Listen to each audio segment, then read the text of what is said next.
کہ لما استخلف ابو بکر جا ابو سفیان، کہ جب حضرت ابو بکر صدیق جو ہیں، کتاب ہے جناب الشافی فی الامامہ، حضرت ابو بکر جب خلیفہ بنے، استخلف ابو بکر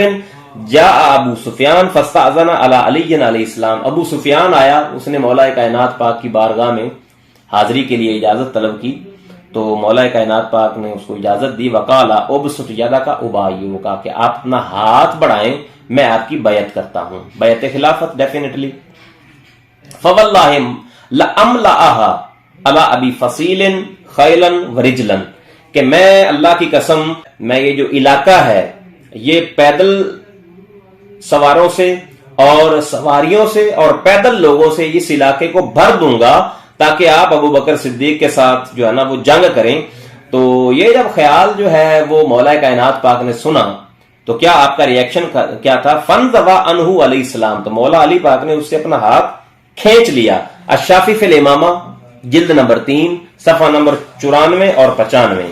تو مولا کائنات پاک کا ایک تاریخی جملہ سنیے، آپ نے فرمایا ویحک یا ابا سفیان ھذہ من دواہیک، اے ابو سفیان یہ تیری تمام تر غلط سوچ کے باعث ہے، تیری تباہ کاریوں اور غلط سوچ کے باعث ہے، یعنی کہ تو یہ سوچ رہا ہے کہ میں ان کے ساتھ جنگ کروں گا یا میں ان کے ساتھ جو ہے نا وہ لڑائی کروں گا۔ وَقَدِ اجْتَمَعَ النَّاسُ عَلَىٰ أَبِي بَكْرٍ، اور حالانکہ لوگ جو ہیں وہ حضرت ابو بکر صدیق کی بیعت کے اوپر آپ کا اتفاق ہو چکا ہے، اتحاد ہو چکا ہے اور ان کی وحدت ہو چکی ہے۔ اب یہ مولا علی کا فرمان ہے جناب الشافی فی الامامہ میں، ہماری کوئی کتاب نہیں ہے اہل سنہ کا، میں نے تو حوالہ دینا ہی نہیں ہے، ٹھیک ہے، حوالہ میں دے رہا ہوں ہمارے اہل تشیع جو بھائی ہیں ان کے مصادر علم سے، یہ میں حوالہ آپ کی بارگاہ میں حاضر کر رہا ہوں، ٹھیک ہے، ناظرین و سامعین خود فیصلہ کریں گے، ٹھیک ہے، کہ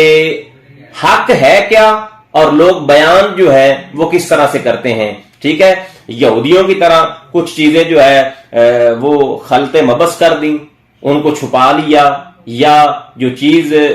ظاہر میں اگینسٹ لگتی ہے اس کو لوگوں کے سامنے رکھ دیا، اور باقی جو چیزیں ہیں ان کو جو ہے نا بیان نہ کیا۔